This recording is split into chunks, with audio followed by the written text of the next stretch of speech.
కృప తప్ప వేరొకటి లేదయా, నీ మనస్సులో నేనుంటే చాలయా.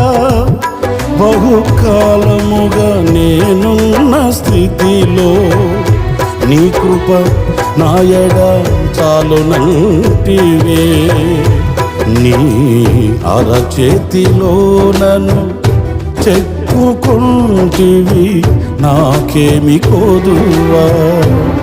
ఈ స్తుతి మహిమలు నీకే చెల్లించెదను జీవితాంతము. ఘనమైనవి స్థిరమైనవి, ఘనమైనవి నీ కార్యములు నా ఎడల, స్థిరమైనవి నీ ఆలోచనలు నా